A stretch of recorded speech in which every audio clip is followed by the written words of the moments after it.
do is put on off the lights behind the door there. Yeah.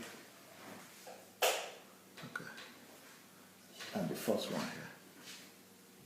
Only the first one there. I'm so sorry, guys. I'm so sorry, guys.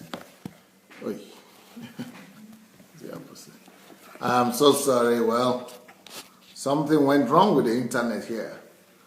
Something went wrong with the internet. Something went terribly wrong. Terribly wrong with the internet. Terribly wrong. Very, very sorry. You guys have been waiting. My apologies. My apologies. So something went wrong with the internet. The internet somebody messed up with it. Somebody messed up with the internet in my house. So welcome everyone. Thank God that we're back again. We're back again. And, please go and share the link. Let's go share the link. Let's go share the link. Please go, everybody, let's go share the link. Let's go share the link this morning. As you are coming in, please go ahead and share the link. Let's go share the link. Let's go share the link. Did you people get notification? How did you know that I'm here now? Did you get notification? Is notification going out? Did you get the notification at all? How do you know I'm there now? Any notification? Please tell me. Answer that question for me. Was there any notification for you this morning? Just now when I came on? I just wonder how all of you got to know that I'm here, and you have almost over 80 people already. So I was just wondering, were you waiting for me to come? No notification, are you? So how did you know I'm here? No notification, because I heard that notification is not always going out. Just now, did you get any notification just now? Somebody got, some people didn't get. Okay, well, let's go share the link. Some people got, some people didn't get it, but you are still here. Wonderful.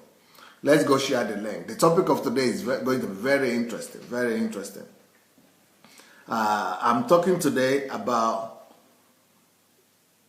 how inferiority complex could hinder or could hamper your calling.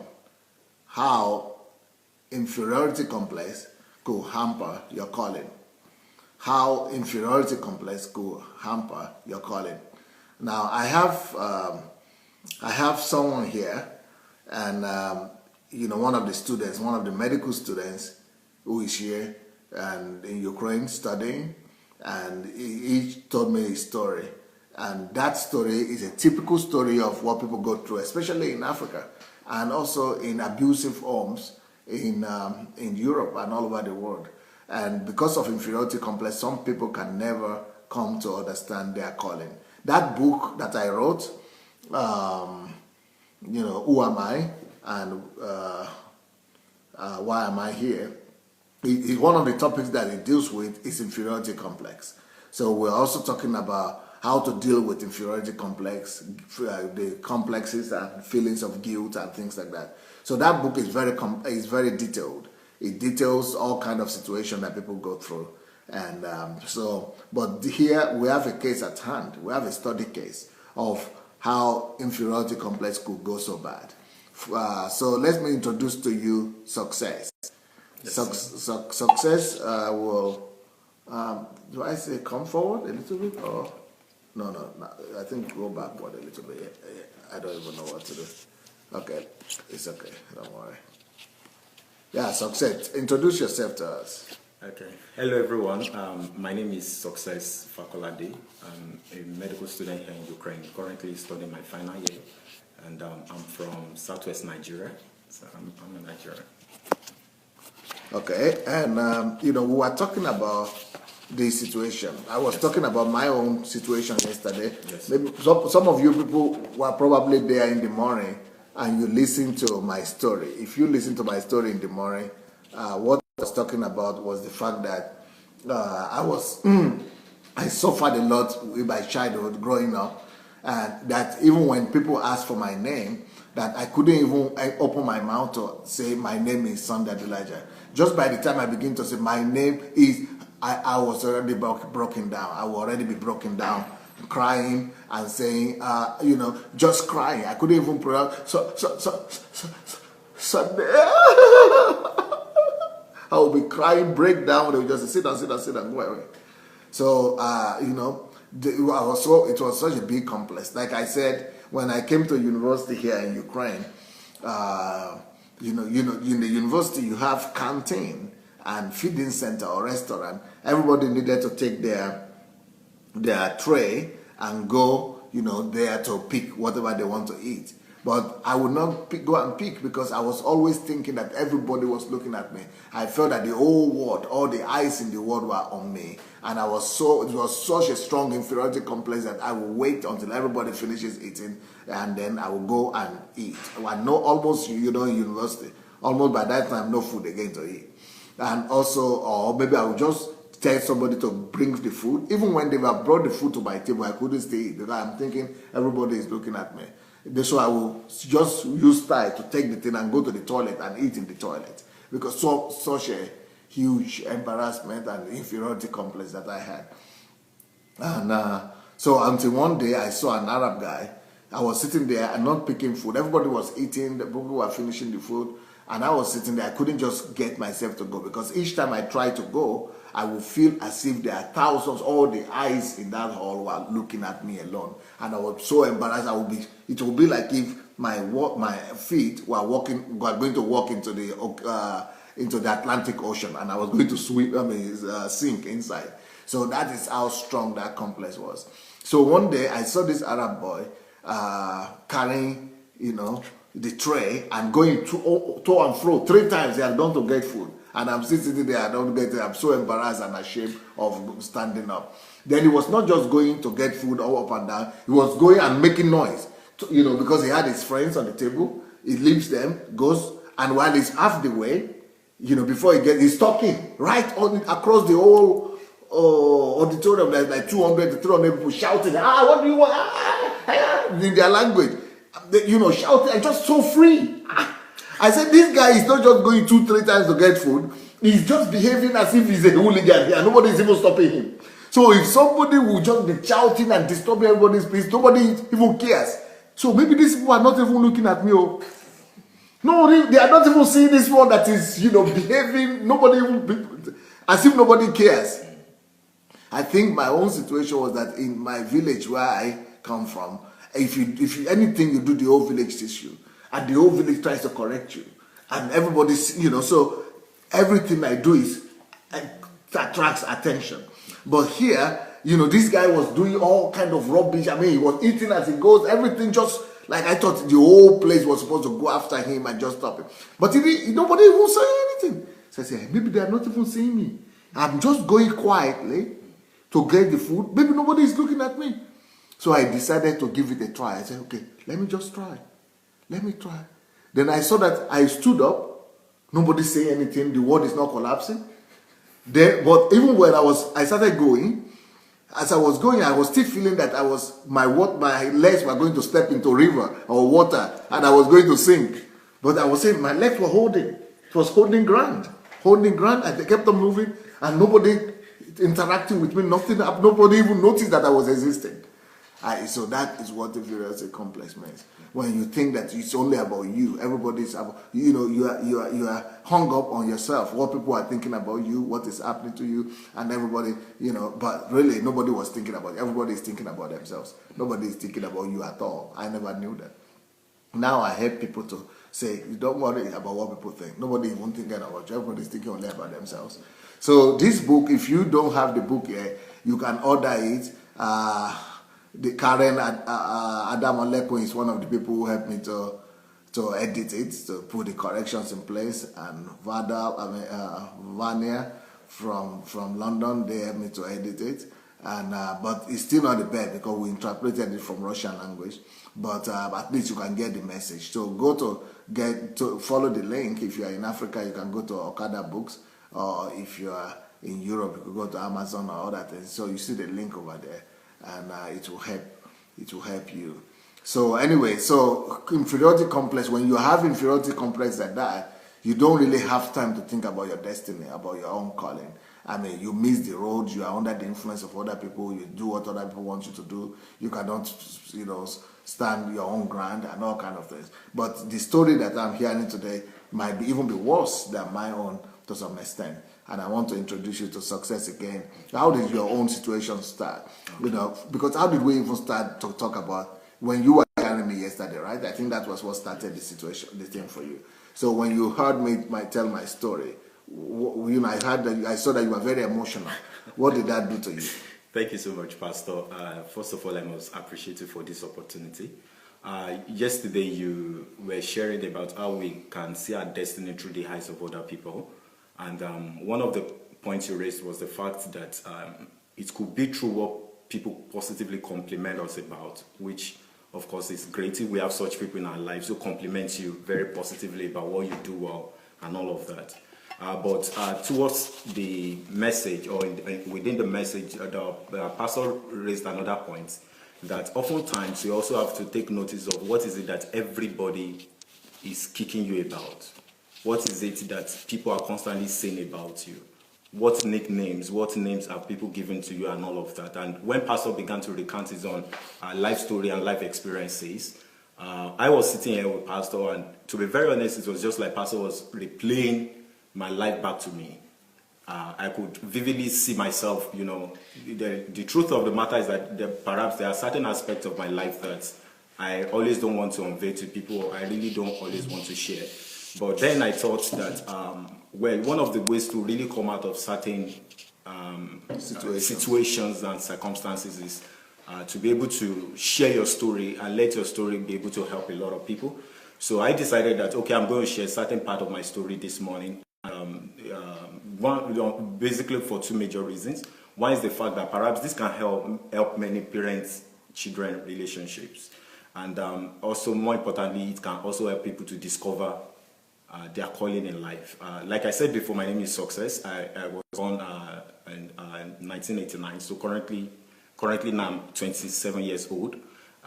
When I was born, I had different circumstances that surrounded my birth, and maybe I won't go into that this morning. But no, you tell us, because okay, you are an unwanted child. Yeah, yeah, definitely. At that time when I was born, I wasn't at that set time. Your parents the truth were not of the ready. matter, my parents weren't ready for my conception, for my birth.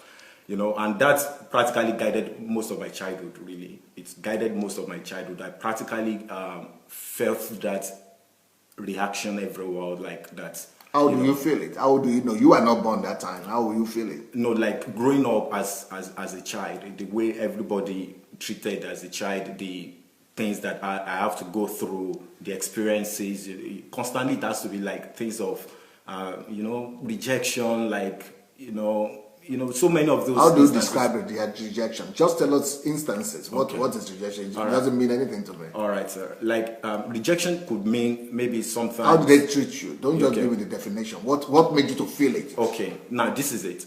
When I was growing up, many times I had to live with my grandparents.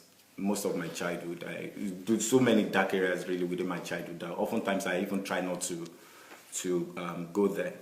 But I had to live many times with my grandparents. They had to do most of my upbringing. They had to. Now, what's bad about that? Some people enjoy it. That's their dream. How do you feel rejection? Exactly. How do you know you are rejected? I think that the best any child will ever want in life is the presence of his parents. That is theory. But yes. How did you feel on your body that you are rejected? It's okay. For example, now let's say if maybe we could have. Eventually, when I got to live with my parents, there were moments in my life when maybe a visitor was coming up something, and I could be told to excuse or to go somewhere else. But they said that to all the children. No, it's not. It's not every child, because there are certain times when children that maybe parents don't want. Maybe, for example, now if a child is handicapped or a child is, such children like that parents are not proud to exhibit, to show. And even if some parents could be doing it innocently, but the way the child will interpret it will be totally different. So oftentimes maybe you are constantly telling a child to go in or not to be seen and all of that. It's going to do a lot to the way the child is going to interpret. So that was like my story. That was Well, most who of my told story. you that you are an unwanted child? I interpreted everything that way. That was the way I interpreted my situation. No, but you just told us now that before you were born, that your parents were not ready. You got that information from somewhere. Yeah, I got that interpretation. I got that, maybe practically my parents maybe never verbalized it to me. Right. But everything, I wasn't a child any longer growing up, and you know, I could interpret situations. I could, you know, interpret situations. I could tell practically what is going on. So those were like situations for me that marked most of my early childhood growing up. You know, I struggled a lot with those. And then it came to a point in my life when expectations now began to rise. My parents were setting very high expectations for me. Maybe in Africa, it's like the norm in most families, and this is one of the things that destroy many children at their childhood. Very, very high expectations. The expectations were so high that I couldn't meet every one of them. And when expectations are not met, then that is when a lot of, well, now I really want to use the word physical abuse, like a lot of flogging and a lot of, if maybe spanking a child could be okay, yeah, but there is a way you spank a child that... Who was beating you? My dad specifically. My mom did less of corrections and all of that, but my dad took more of the disciplinary. Was he beating you with anger or with some hatred? Exactly. That is the way I say. You know, I couldn't relate. I couldn't picture love in many of the corrections and many of the spanking and all of that. I couldn't really draw out some of those.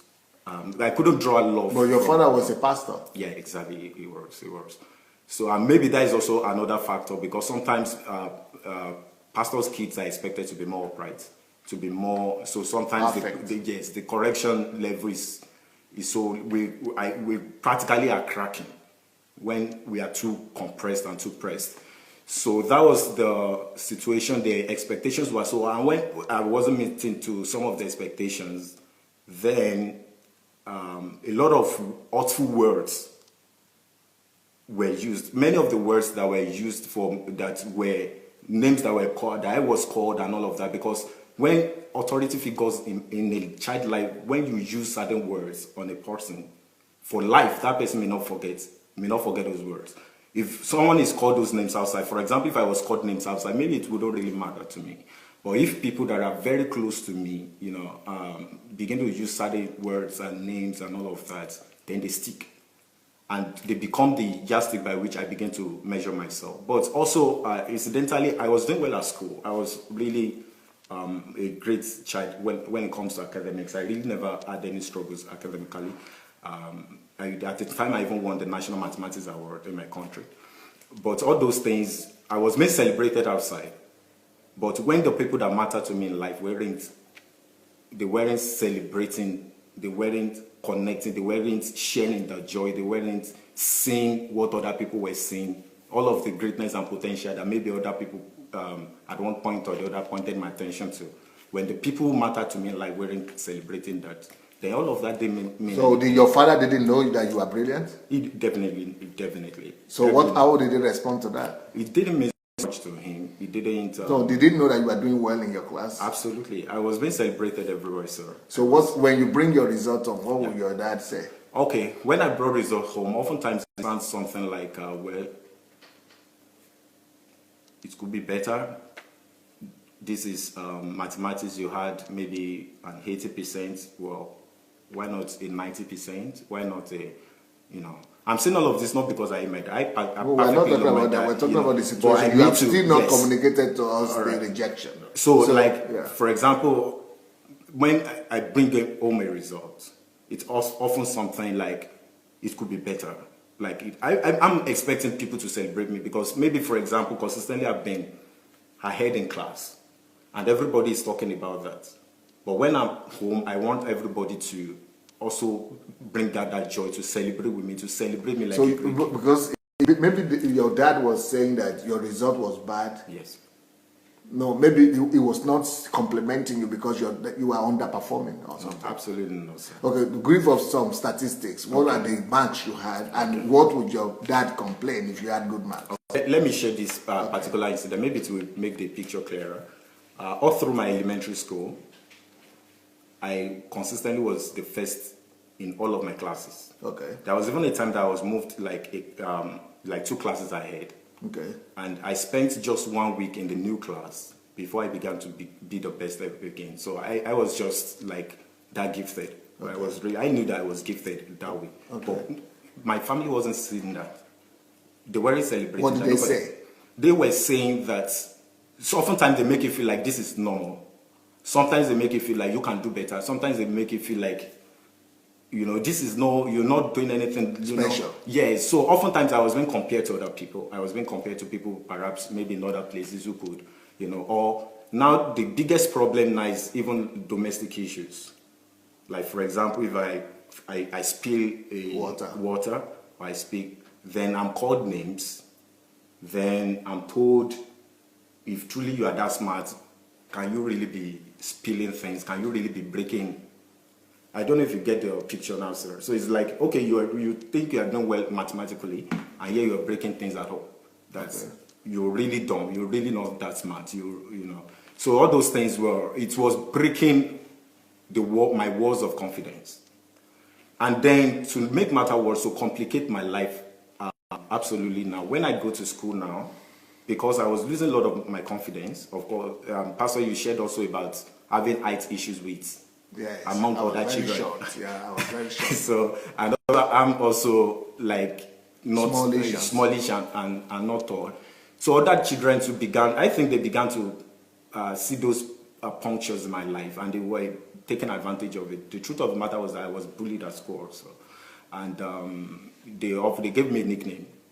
They used to mock me. They would say prof. Prof should sound good, but they make it sound in a very bad way, like prof, like, you know, just to mock me, basically to mock my academic excellence and everything like that. It was at that point really of my life that I was crashing. My inferiority complex went so high, my confidence just plummeted, went totally low. So I'm sharing all of these stories because I know there are thousands and millions of children back home in Africa, in homes, especially Christian homes, who are going through.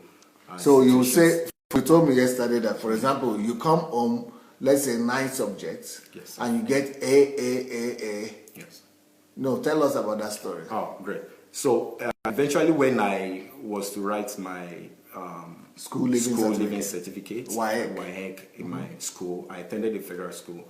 And while I was preparing, I was trying to gather confidence, because that exam normally is, everyone is only, no matter how brilliant you are, you are nervous about it. So I was expecting confidence from people, from especially my parents and from everywhere. But then my dad, I remember a specific word my dad said to me, and this is why I'm sharing this story, really, to help a lot of fathers out there and people, because there are things when you say to a child you will never forget. So he said to me that you can't really pass this exam. He said that to me. He said, you can't really pass this exam. But in school before then, have you been doing bad? Have you been performing? Because there must be a reason for him to say you cannot pass WAEC or school living certificate. Have you been a bad student leading to that WAEC or school living certificate? Absolutely not. I was doing excellently well. All through my life, I was always among the top 3 in my class. If not the top, I will always be in any subject. I'll always be among the top 3. I was just that gifted academically. So leading to that school living certificate, you were also doing well? Yes. So, in retrospect, maybe he said that to motivate, maybe to challenge me or something, but I didn't interpret it as such. Okay. That wasn't the picture I got. And because I was already down with confidence and everything, so it was just all of I remember many times in my secondary school, I would just go, I had this spot in my school there, where I would just go to and cry, you know. So things never, so when it said that, it wasn't maybe, I didn't see it as motivation. And maybe there are a lot of parents who I know. So when the result came out, what happened? So when the result eventually came out, I made 8 distinctions and 1 credit. I made just 1 C4. You made what? 8 distinctions. 8 distinctions. That is A1. No, like A's and B's. A's and B's. Okay, Yes. you made 8 distinctions in your WAEC. Yes, and 1 C for and English. just 1 C. Yes, sir. 1 C. Yes. So that's a very good result in Nigeria. Yes, sir. From school living certificate. So what did your father do? What was the response of your parents? Okay, my dad, when he got my results, he was extremely happy. He was rolling on the floor. He said, "This is the best result he has ever seen in the family and everything." And I remember specifically that time that he even wanted to hug me, but those things never. I went to my room, I locked myself up, and I began to really, really cry. Why? I was crying because I think I did all of what I did in work. I put in all of my best just to make a statement, just to prove to myself or to, but I wasn't feeling the love. I wasn't feeling, that was actually, all that I wanted was that love. All that I wanted was just somebody to love me, to accept me. I didn't mind about WAEC result or all of those. Those things never mattered as such to me because I will pass. No, that wasn't the big deal. But the most important at that time was just that nobody believed in me.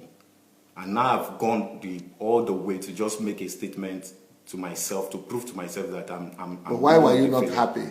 Because you still didn't feel, even though your father was happy. Yes, sir. But that didn't translate to acceptance. At all. So he was happy for a result, but not for you. Absolutely. So you didn't feel his acceptance. You only feel that he was happy for your result. Exactly. So my results... You also told me that when you were in the boarding school, you would not like to go back home. Absolutely. When I was in high school, I was in boarding house. I went to a federal school in Nigeria. And when other kids were going on, I just wanted to stay back. In fact, school for me was more like a place to hibernate, to be safe, to, just where I could do my own things. I could maybe play if I wanted to play. I could read if I wanted to read. There wasn't anybody every time of the day buzzing me around and all of that. So most times during the holidays, I would just stay back. I would, Then you used to go to the bush. Why? To cry? So many reasons. One is that, like I said, one of the greatest emotional needs of everyone is acceptance, is love. And when I wasn't getting that, so many reasons caused that. When I wasn't getting that love, I could see what was happening with. I compared myself a lot, and that is one of the things that inferior people do. Compared myself a lot with other kids in school and everything, what they had and what I didn't have, or what and all their of these parents, things, how their their parents and all accepted that. So everything was just, I could interpret one thing that happened in a million ways. So all those things many times was making me cry. I would go and cry, and also, of course, like I said, I was comparing myself with other kids in school. A lot of comparisons. So even though I was beating them hands down when it comes to academics and stuff, but when it comes to life, I wasn't as confident as they were. I wasn't that they could talk, they could. Now, when I saw you, Yes, I feel that you told me yourself that you have a passion for leadership. Yes. But I see in you that you are supposed to be a scientist, yes, or to actually be inventing something, or a researcher, somebody who is supposed to be good and great, in science world. Yes. But why did you go to study medicine? Why are you in medicine school? Well, maybe like every other parent in Africa, majority of them, medicine was my dad's dream. It was your dad's dream? Yeah, it was my dad's dream, and it was his suggestion and all of that. Because at that point, nobody listened. I didn't even have a voice. Nobody was asking what I wanted to study, or nobody cared about what do you want to study. Okay. And because just a minute. Yes. The reason, you guys, for you to know why we are doing all this, you remember the topic is how inferiority complex hampers your calling. What I'm saying is that inferiority complex could hamper your calling. So what this is leading to is that we have heard the story of inferiority complex that success has suffered, but now let's go back to the area of calling. This has direct relation to his calling, to his destiny. So, like I've just told you what I saw in him, that he was supposed to be a scientist or an inventor, somebody who is supposed to be great out there, somebody in the class of Bill Gates and Steve Jobs and things like that. But he just said that he went into medicine because that's what his dad wanted. And it's true. He's right here, a medical student in this university. Almost all Nigerians that are brilliant are medical students. So he's one of them. And I see so many of those people in medical schools. Almost even yesterday, we were here with some of my members, where a lady from our church was saying, all Nigerians that I know in this country are medical students. Everybody is a medical student. What's wrong with you? You don't have any other profession in your country?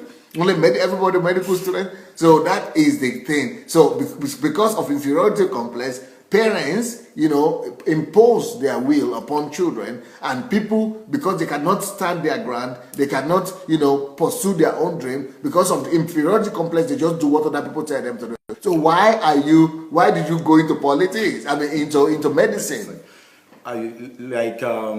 Millions of children in Africa, really, when it's time to take an educational course or something, nobody asks you what you want to study.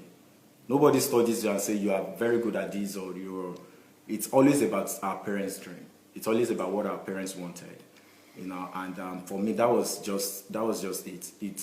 I couldn't argue. And I was good academic, and more so, I had to prove my worth to everyone, to them constantly. Because if, for example, I have to apply to medical school and I'm not getting medicine, it's also like a statement to myself that, oh, you don't measure up. Why will some other people get into medical school and you didn't make perhaps the cut-off and all of that? So we see like getting to medicine or getting to engineering as law as big family celebrations. So it's often not about what you are called to do. Nobody understands calling. Nobody understands it. Nobody talks about the concept of calling and all of that. In retrospect, now if I look at my life, I look at all of what has happened to me, and I see that everything is just attacking like the main thing that I was born to do, my inferiority. For example, I'll give an example, sir.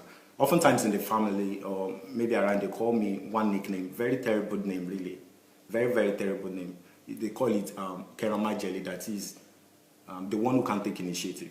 Who cannot take initiative. Who cannot take initiative. The one who's, like, if you tell him to... devoid of initiative. Yeah, it's the one, if you tell him to sit here, he's going to sit there all day and he's not going to do anything. True, at that time in my life, that was what I was. I had to, because of fear, because of, I didn't want to be beaten, I didn't want to control, and I had to. But I could be sitting somewhere and I would have traveled the world in my mind, because I had my greatest skill in my life is creative. I have a very, very creative mind. You see? I could use ideas to solve. And that's what I'm saying. Yes. That is what I see in you. Yes, creative sir. mind, Yes. like Steve Jobs. Yes, sir. So I have... But they use that to control you. To control. And they now call you nickname because of that.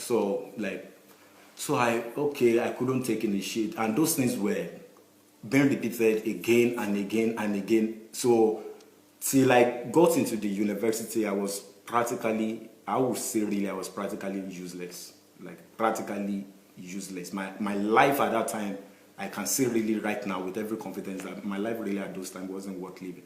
Because it was I was living a lot of fear, I was living a lot of control, and it was just very tough for me, very, very tough at that time. Many times at least 3 times I contemplated suicide in life. 3 times. I contemplated of giving up, that it wasn't really worth it. So everything was attacking the main thing, which is what inferiority complex does. It comes for the main thing that you're good at. For me, it was creative skill, which is my greatest skill, and my greatest passion, which is leadership, really. Do things think outside of the box and make things happen. So it was while I got to the university that maybe I was in certain organizations or all of that, and I could use my idea. I was giving people a lot of ideas. But let's do these things this way. We could go about things this way. And people saw a lot of this creativity and skill. So oftentimes I was made a leader of many student groups and organizations that, okay, so I was, it was at that time that certain level of confidence, maybe in traces, began to come back to me that maybe I'm really not so dull at all. Maybe at least these people want to listen to me, want to hear about my ideas. People are seeking me out. So at that time I was getting some level of self-worth, some level of self-confidence, coming back to me in those areas. What happened to you when you met with Pastor Sunday? What did the meeting with Pastor Sunday do to you? Absolutely. I wouldn't forget that in my entire life. What happened? two things, apart from some of the things I've shared before about pastor. No, you have to share it now because people are not the same. Okay, Different people come. All right. When I met Pastor Sunday, initially I never even thought I could meet Pastor Sunday. Coming to Ukraine, I never thought I could meet Pastor Sunday because I was thinking someone of Pastor Sunday's caliber wouldn't want to meet with. Who was I? Really. So initially I came to meet Pastor. Somebody referred to me to meet with Pastor. And when I came to meet with Pastor, it was just very awesome, absolutely awesome. Pastor received me, he hugged me, that was so special to me. For somebody of his caliber and of his age to hug me that warm, that tight. So I definitely knew I was in the right place. So after that reception and everything that Pastor gave to me, and we started to talk, we introduced ourselves, we shared different things. Two things that Pastor said to me that I would never ever forget in a hurry. One of which was, Pastor said to me, he looked at the way I was doing things and some of I was doing what I was doing around, and Pastor said to me, he said, you should really stop thinking like a slave. He said, he said he wants to help me stop thinking with a slave mentality. And that hit me so hard because definitely I knew I wasn't confident. I knew I was battling, inferiority complex and everything. And for Pastor, at my first meeting with him, to have identified, the fact that I was thinking so low. I was thinking, so Pastor was able to help me, in that area to build self-confidence, to start building self-confidence again, with responsibility, with acceptance, with a lot of encouragement, celebrating me where I succeeded and, correcting me very sensitively where I failed and all of those things. So it was very, very special meeting with Pastor Sunday. It was absolutely awesome. So two things you said, right? Yes, one was you telling me that I really, really need to stop thinking like as a slave, that I needed that to stop. But I never knew that. I don't even remember I said that. Did we? From the first encounter, you could pick that out of me. Because you saw that, I think one of the experience, you saw that I was treating you more specially. Yeah, you were treating me. Okay, now I remember.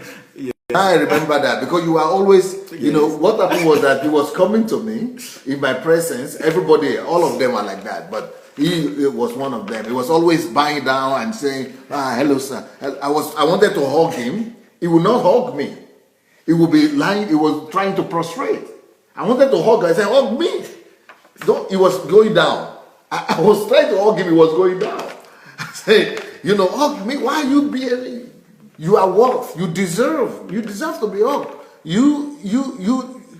I mean, you're a human being like me. Don't bow to me. Don't go down. Hug me. Feel the love. You deserve to be hugged. You deserve to be loved. So, but I think that is what you were talking about. I can't remember what I said. So what did you say that I said? Because I couldn't remember the connect. Now I'm recollecting. Yes. So you told me specifically that one of the things you will do with me is to help me stop thinking like a slave. Yes. To stop that slavery mentality. And, yes, because it is slavery mentality that makes you to think that because I'm Pastor Sunday or because I'm Pastor, I cannot, because I never met you before, I never spoke to you. You even said you never expected to see me here in the house. You never expected to meet me. I said, so why did you come? Oh, I said, because there's an event going on here. Maybe some of the pastors will be teaching. I said, but you came to Pastor Sunday's event and you thought you would never meet me? And then you explained to me that because that's what is obtainable at home. Yes. That people though might, go to pastors' events, even your own pastor, you might not even be able to meet him. So I began to understand what you are talking about. I said, but it's maybe in a big conference you'll not be able to meet, but this is my house. This is, I'm seeing you. And you said, yeah, but still for you to come to me, that I came to you, to come and greet you, to come and approach you, to come and hug you. And the way I saw that you are, thinking, behaving as if you don't deserve that. But you already deserve it, not because of your position, but because of who you are in Christ. So that's why I was talking about that slavery. That you don't, you have to get yourself free from that slave mentality. But what did that do to you, that particular statement? How did that affect you?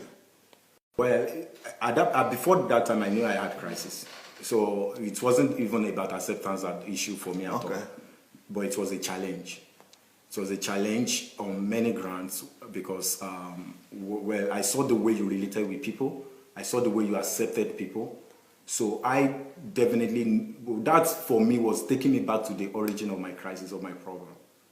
Because that's, I saw, sir, how much I treasured that warmth and that embrace. You know, because maybe no male figure in my life ever hugged me that way, ever, and this is... Your dad never hugged you? No. So it's a big, it's really, you know, you correct when you say your father. I'm talking your father. Absolutely not, sir. It's maybe more of a cultural thing. Maybe not only me. Maybe a lot of, but I never got that experience. I never got that experience. So it meant so much to me, Pastor. And I really thank you. You talk about challenge. What challenge? So it challenged me to work on myself. What? To work on in the area of my mind, in the area of, because now I understand one thing now. That's like the Bible says that as a man thinks in his heart, so is he. So there's the level of the mind in which that is my conscious mind where I can thoughts. Like for example, I could say, okay, I'm going to meet with Pastor Sunday and I'm going to talk about these issues and these issues with him. But because in my heart, I'm still like a slave in my subconscious. The heart is that subconscious realm. Eventually, when I get to meet with you, I will just lose words. Or I wouldn't be able to say what I want to say. And this is what has affected many, many people's destiny because they are really grasshoppers in the heart. Even though in the mind they have ideas, they have thoughts, they have great things they want to achieve. So I knew that, okay, I needed to work a lot, so much on my mind. I need to unprogram so many things that have been there. And put in a new set of programs such that in my heart, in my subconscious, I become a giant. So it doesn't matter, like I will begin to act as a giant wherever I get to, just subconsciously, whatever situation that confronts me, I begin to act like that. And that was what I saw in you. Because I saw you were, it was not because of what you were thinking. I saw the way you reacted to people, to situations, and I knew it wasn't what you were thinking at the time. It was just who you were in the heart. It was who you were in the subconscious, in your subconscious realm. That was why you reacted the way you reacted to people and things the way you did. So for me, it was a challenge. I got a lot of books and messages. I went on so many personal retreats again and again because I knew if I was going to be, you told me, the second thing you told me. Okay, what was the second thing? The second thing you told me, you said you can measure how far a man will go in life by just the measure of confidence that he has. I will never also forget that in life. You said the measure of confidence that a man has in life, the measure of how confident that you can measure how far somebody is going to go, how great he's going to become, just by how confident he is. So when you said that again, it was a load of challenge. I left the first HMT with just that singular challenge to go work on my mind, the way I think, the way I related with people, to understand that nobody is superior to anybody in life. The goal of the oppressor every time is always to crush the spirit, to make you feel inadequate, like subservient, that you are not good enough, you are not deserving.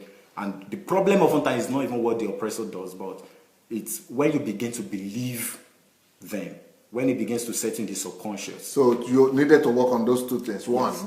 So I needed to work on the fact that I had a slavery mentality, like a slave mentality, which is thinking. I needed to know that I'm worthy. Yes, I can do anything. I can become anybody. That I'm worthy, basically. That I'm worthy. The fact that I'm human makes me worthy. Okay, and that's number one. Yes, and then I needed to go work on my confidence level. I needed to go work that I can achieve anything. I can achieve anything. I can do anything.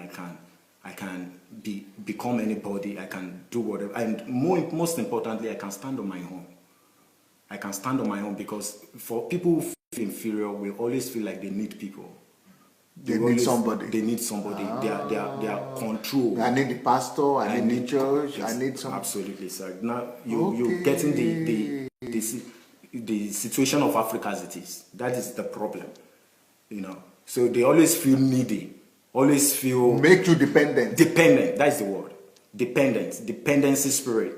Always like for example, if you have an issue, some people sometimes even as small as having a bad dream, they have to call somebody or relate to, And when it comes to finances, it comes to a whole new level entirely. They always depend on other people? Yes, because a slave mentality is a dependency mentality, is a dependent spirit. In fact, sir, I don't know if I'm allowed to share this, but one of the things I discovered doing all of this, working on myself, was the fact that this is one of the biggest problems of Africa. Africa, we have the African Union. That is all African countries coming together. And when they were to build their headquarters in Ethiopia, in Addis Ababa, in Ethiopia, the headquarters was actually built for us by China. $200 million. We are saying that the whole of Africa. So it's always that kind of dependency spirit. We always need the IMF to borrow us loan. You know, we always need other countries to come to our aid and all that. So it has shattered everything. If anybody is going to really help us as a continent and as a nation, then it has to be a lot of work on the mind. And that was what you began with me, helping me with. So how does that relate to your calling? That encounter and those two things, how do they relate to your calling and your destiny? Okay, so like with overcoming my slavery mentality, I knew that one, I didn't have to be dependent, I didn't have to be subservient, that I am whole on my own, that I'm packaged by God. I have a destiny to fulfill, not what somebody else wants me to fulfill or what somebody else wants me to do. At that time, I want to just breathe. I want to live. Started breathing. Breathing. So it's like a breath of fresh air. Fresh air. I want to be on my. There are things that are on my mind. I have passion. I have dreams. Everybody has those things. They may be suppressed by the situation and the condition around them, but it's still present in them if everybody will look deep down within them.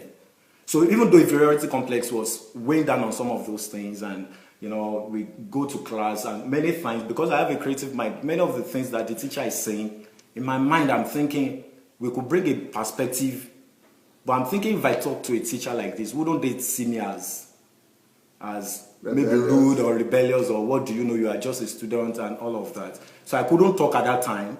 But then, with confidence, I was able to bring a lot of creativity to my class. It's always very interesting when I'm able to challenge conventional thinking, when I'm able to bring perspective. Many of the ideas I have, I may not have the materials right now to implement them, but I'm definitely sure, without any doubt in my heart, that I'm going to implement all of those ideas. So I could breathe, I could challenge anybody or conventional thinking. So overcoming inferiority complex can really enhance your calling and your destiny. Yes, sir. Without overcoming inferiority complex, one will not even start on the journey of his call at all. He will be living another man's life all the days of his life. Either he could be living for experience, or living for the family, or living for the society, or living for public opinion, or living for what people is the reason why control is the reason why people suffer inferiority complex. They have a lot of things they want to prove for people. They just want to, many times they just want to achieve money. They want to achieve worldwide fame, or if you are into music or something, you want to be known, hoping that thing will help. But it is inferiority complex that leads to conformity. Yes, sir. Conformity, depression. So even those ones who strive to just be rich like every other person, so that they will be accepted. Absolutely. Just like you went to study medicine, yes, sir, because so that you'll be accepted by your father, so that the society. Yes. So those things that people are telling in Africa, that you just go and study medicine, engineering, or law, yes, is because of his acceptance. The inferiority complex that will want them to have status where they are accepted. Absolutely. So it's just about status. It's about, let me prove a point to people. And then oftentimes the greatest problem now is that when that has been achieved, because calling has been set aside, there is no fulfillment. So somebody could be like a music artist, like an artist, achieve worldwide fame, and yet there's still that emptiness on the inside, or there's because you are practically living or a lawyer, or a successful doctor. I've seen a lot of consultants, have heard a lot of consultants, medical consultants, who said that they are not fulfilled. That they are just in your school, for example. What do you know? People also who are studying medicine, who that is not their calling. They know that, and you know it, and they know it. So I was joking with one of my friends that I haven't been in medical school for this long and known the environment quite well.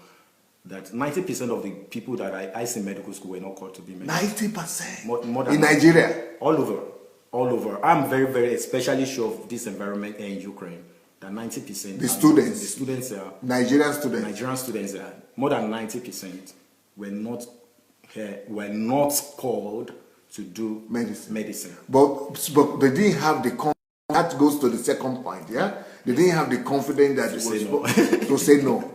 Nobody or to be confident enough to pursue their own dream. Yes. Tell me about that. So the second lesson you said you got from me, yes, sir, it's about that confidence. Eh? Yeah, it's about confidence. The first is about slavery mentality, when you don't have to be subservient. You can't. You stand on your own. You deserve to be your person. You deserve to be your own person. You're a person. You're a package. You've got placed in a family. It's just the environment to nurture and to culture. It is not to make you. You are already made. So you are just put in a place just to be unfolded for love and acceptance, and to bring what is inside already out. That's the first one. That's the first one. And the second one is the confidence to now be who you really ought to be the best in anything you want to be, just go live at that. So those 90% of the people in the medical school, yes, what's the factor of the confidence there? Okay, now for them now, how is the lack of confidence making them to be the way they are? Now lack of confidence never was able to make them say no. Was to their parents, or to the demand of the society. That if you are brilliant, you must study medicine. Yes, and another important factor also is the fact that, like for example, in Africa, we believe in like my friend said the other time, we believe in career courses, professional courses. We believe that it's only doctors and lawyers and engineers or accountants that can make it. So if somebody, for example, is maybe into agriculture or some of these production courses, we look at them, or mechanic. They think that they can't make it. They think they can't survive economically. They think they can't be the best. They think they can't achieve worldwide fame and all of that. So that is another factor of confidence, because they don't have enough faith in themselves to know that I can be who I want to be. So that's the confidence factor. Yeah, it's a confidence factor, because they are not able to become who they ought to become, to be the best. The confidence to pursue their dream. Dream. And to also know that I'm not going to be needy, I'm not going to be poor, I'm not going to be impoverished pursuing my passion and my calling.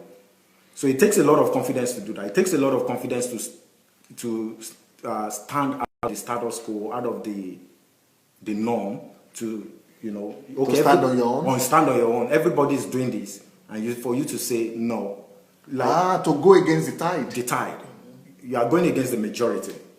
So it's just like, for example, my friends, out of like maybe 8 of my friends, maybe 6 of them are in medical school.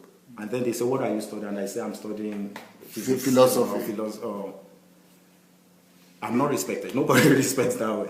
So it's about confidence to stand on your own, to be able to know, okay, this thing that I've got inside of me, the seed that God has placed inside of me is enough to sustain me, is enough to make me the best, is enough to give me a name. How has your life changed since you met Pastor Sunday? So now, on these 2 levels, one, I've gotten of course, got the Lord and a lot on my mind. So now I really, absolutely, I can stand on my own. I believe that anywhere, doesn't matter. Put me in the middle of a desert, the seed inside of me, we bring water, we bring we bring everything that I need into the middle of that desert.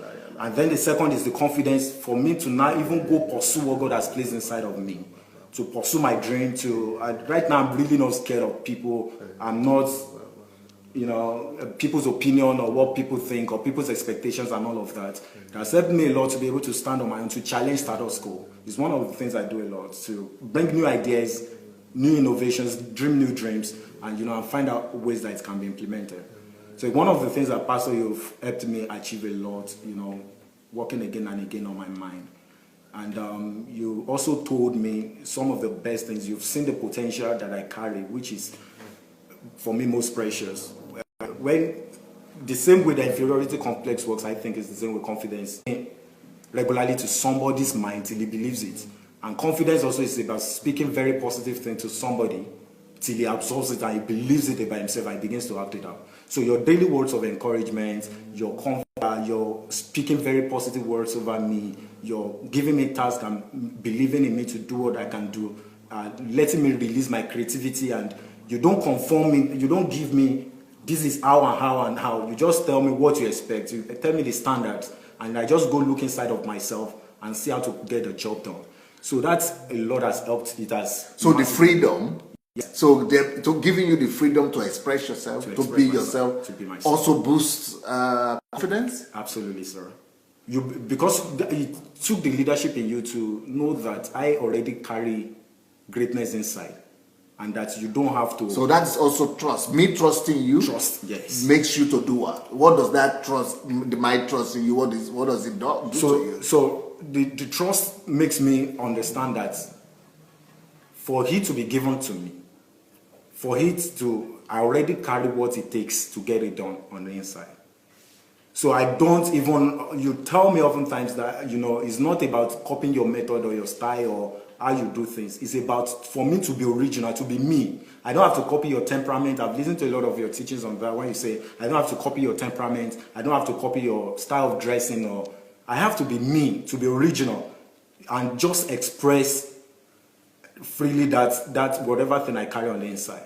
So that trust helps a lot. It helped my confidence quite much, very, very much. Now, do you now know your calling? Absolutely, sir. Could you tell us about your calling, your dreams, and your pursuits? Absolutely. Your Thank you so much, sir. I have one great passion in life, and my great passion is leadership. Leadership is helping people to be the best of who they are called to be, and to help them use that to serve maximally their generation, whatever thing they want to be. Pastor has shown me that you can rise from any level. It doesn't matter what the world has done to you. You have a choice, either to be crushed or to let it toughen you and be the best and convert it to your strength. So my passion is leadership, to help everyone realize the leadership in them and become the best that they are meant to be. And I have the great gift of creativity, creative thinking. Creative thinking is really it doesn't take me anything to look. When I look at things, I can derive like 100 ways or different ways by which things can be combined and things can be done.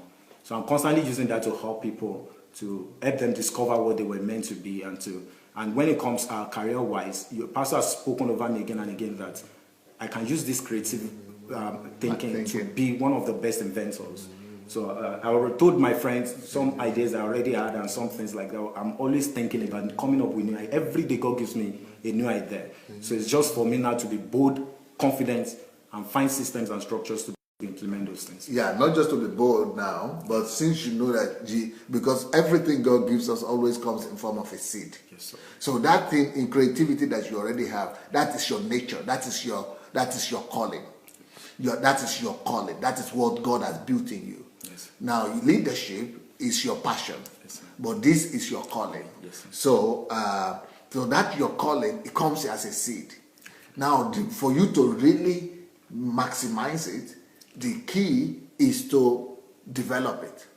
The key is to magnify, find ways to add value to it.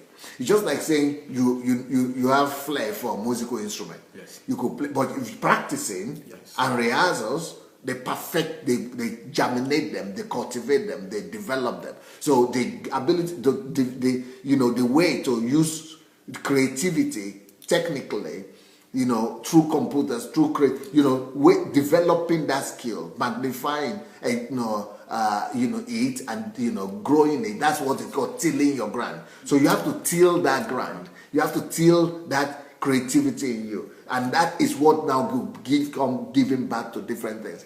And the leadership aspect of it is that you are not just called to be creative yourself, but to help others. Leadership is leading others and developing others and unveiling others and discovering others and making them to come to the maximum potential and realization that is already in them. So those are great combinations, leadership and creativity.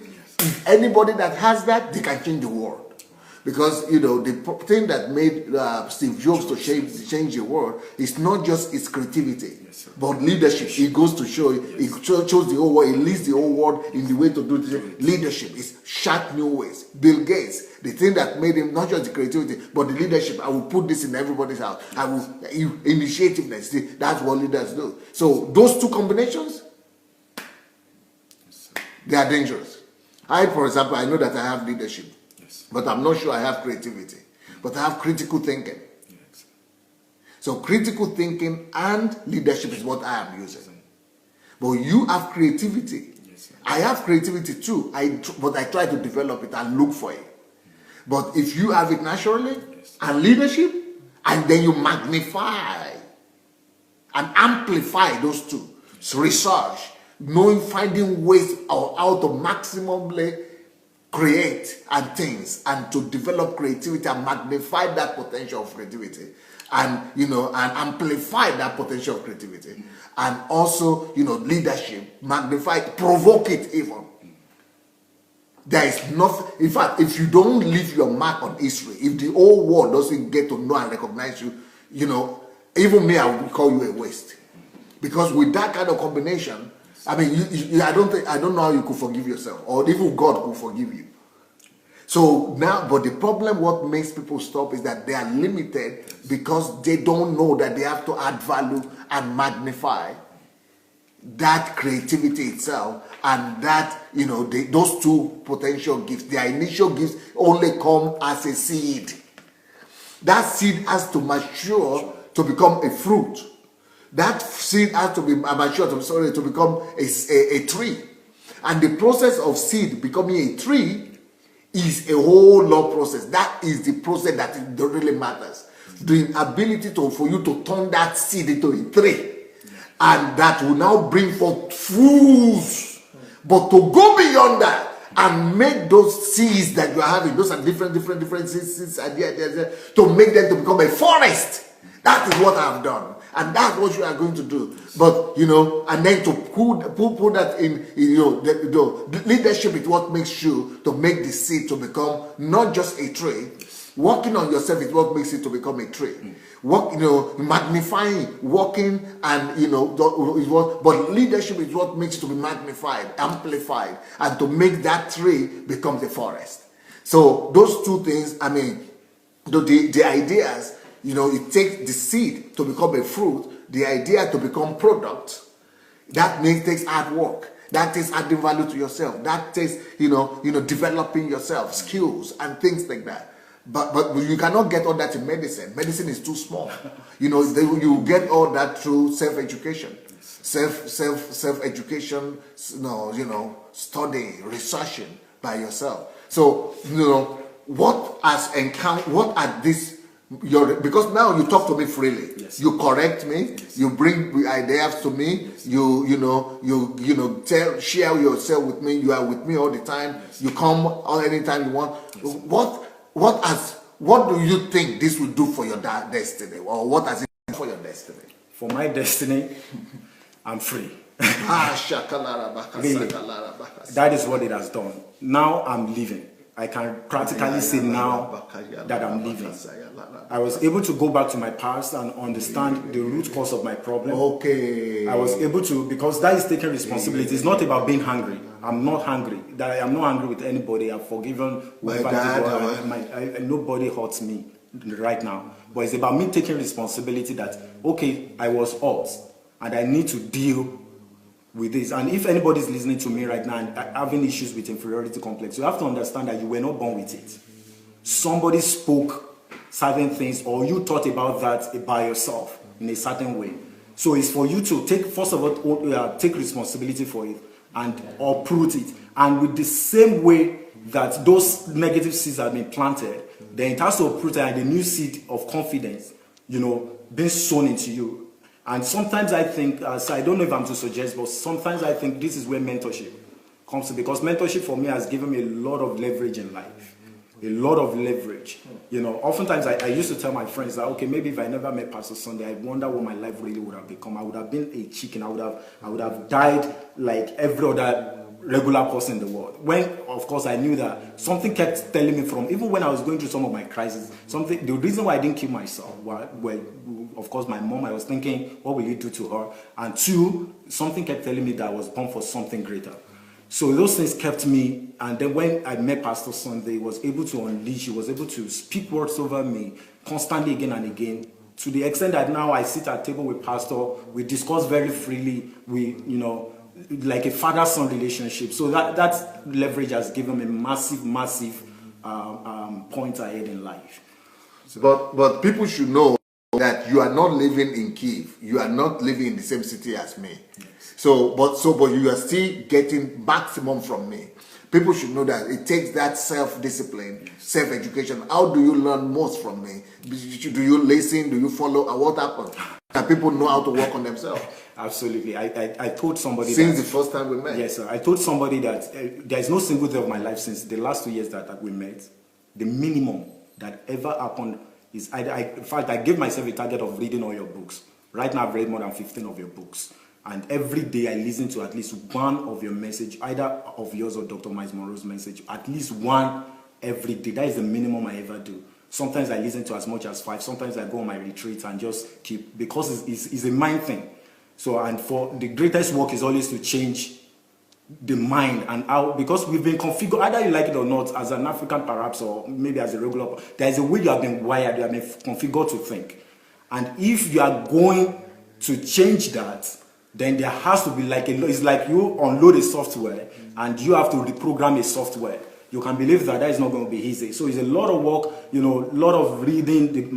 One of my greatest hobbies is reading.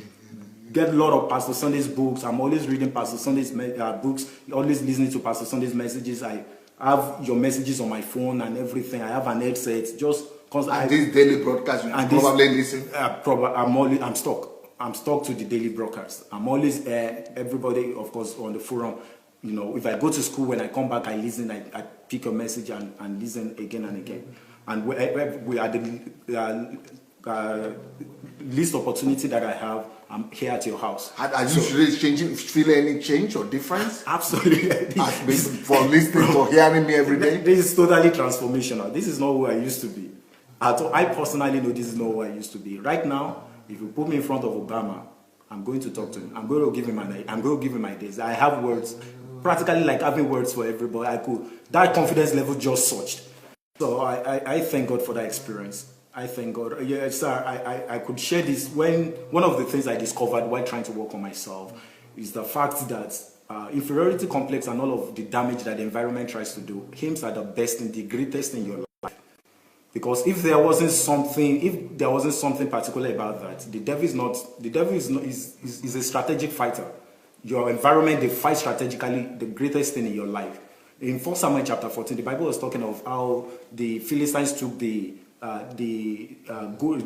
goldsmith, or what do you call people who make weapons? Huh? Yeah, the weaponsmiths of Israel. So out of everything, they didn't come for priests, they didn't come for pastors, they went for those weaponsmiths, the people who make weapons and all that. Such that they came when Israel was to go to war and they had no weapon. So the devil's strategy was very, very strategic. The most important thing is what you have to capture. So I saw the most important things in my life was what the enemy was trying to capture: my leadership spirit, my creative thinking.